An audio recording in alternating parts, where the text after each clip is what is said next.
Secrétaire général, et j'ai l'honneur maintenant d'inviter son Excellence Madame Annalena Baerbock, présidente de l'Assemblée générale à sa 80e session, à formuler une allocution.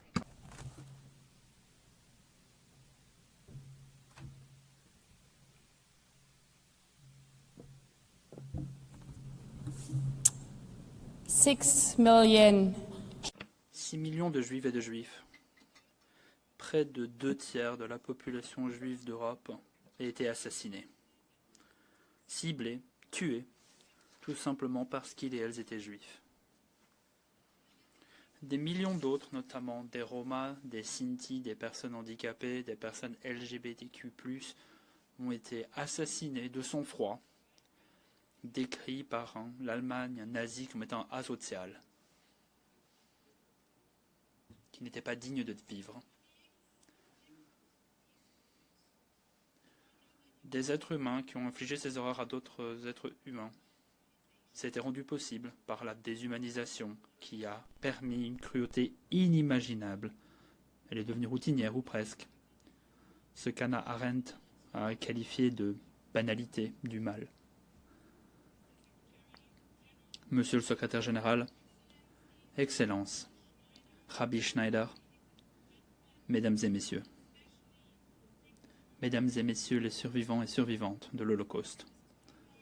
Madame Conrad, Madame Weinstein, Monsieur Menko,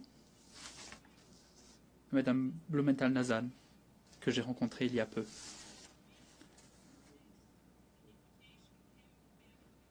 Et Bergen-Belsen, le camp de déportation où elle était déportée en tant qu'enfant. Je m'y suis rendu il y a quelques années en tant qu'étudiante, lorsque j'étais à l'école.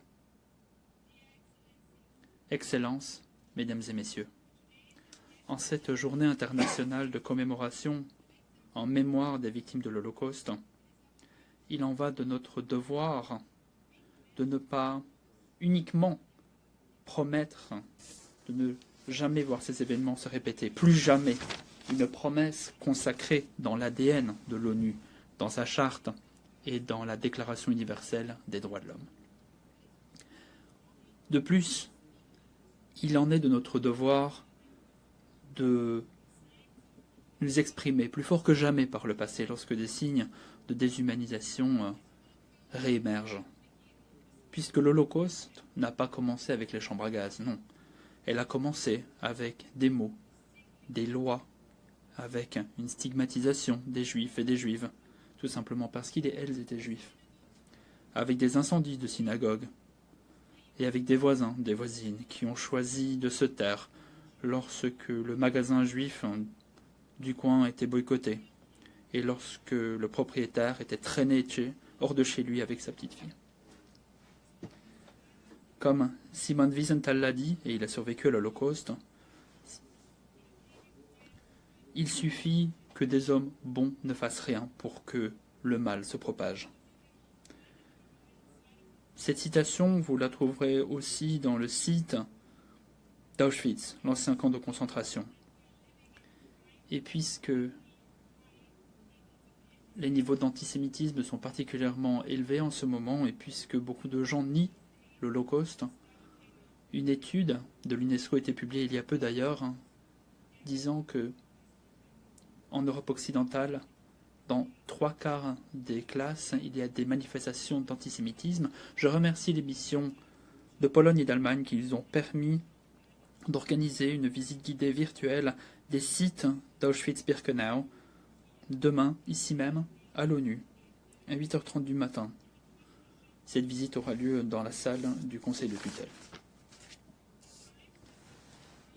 Alors que certaines personnes disent qu'Auschwitz n'a tout simplement pas eu lieu, une visite guidée à Auschwitz nous permettra de voir ces millions de chaussures empilées, ces chaussures qui sont exposées, des chaussures comme les vôtres, des grandes chaussures, des petites chaussures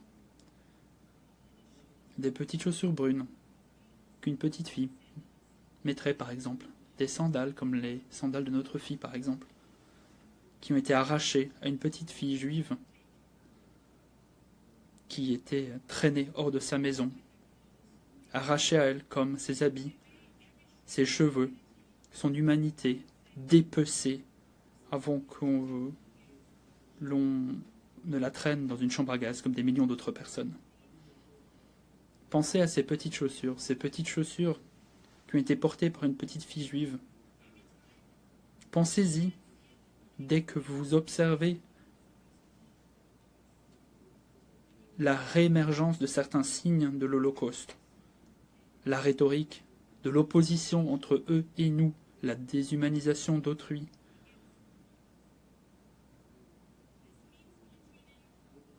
Et cela veut dire qu'on ne peut pas détourner le regard lorsque l'antisémitisme, dans toutes ses formes et manifestations, se présente à nous.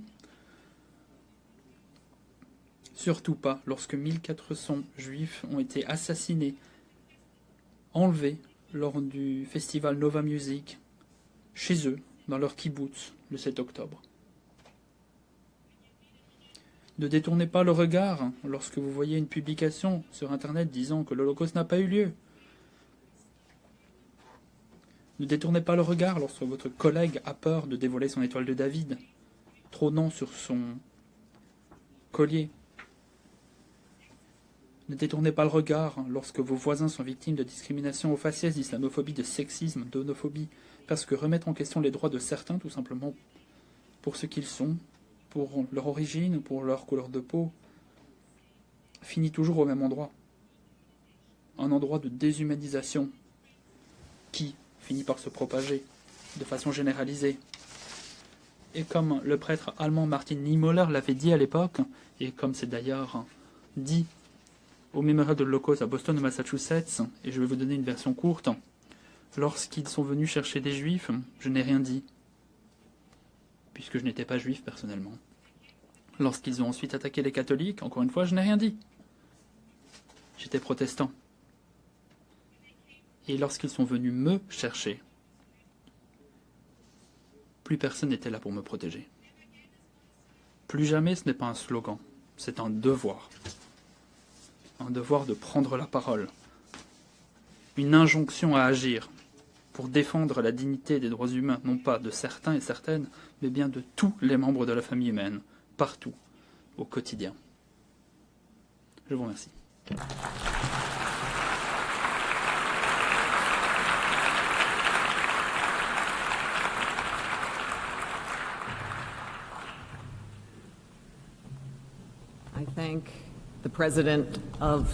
Je remercie la présidente de l'Assemblée générale, Annelise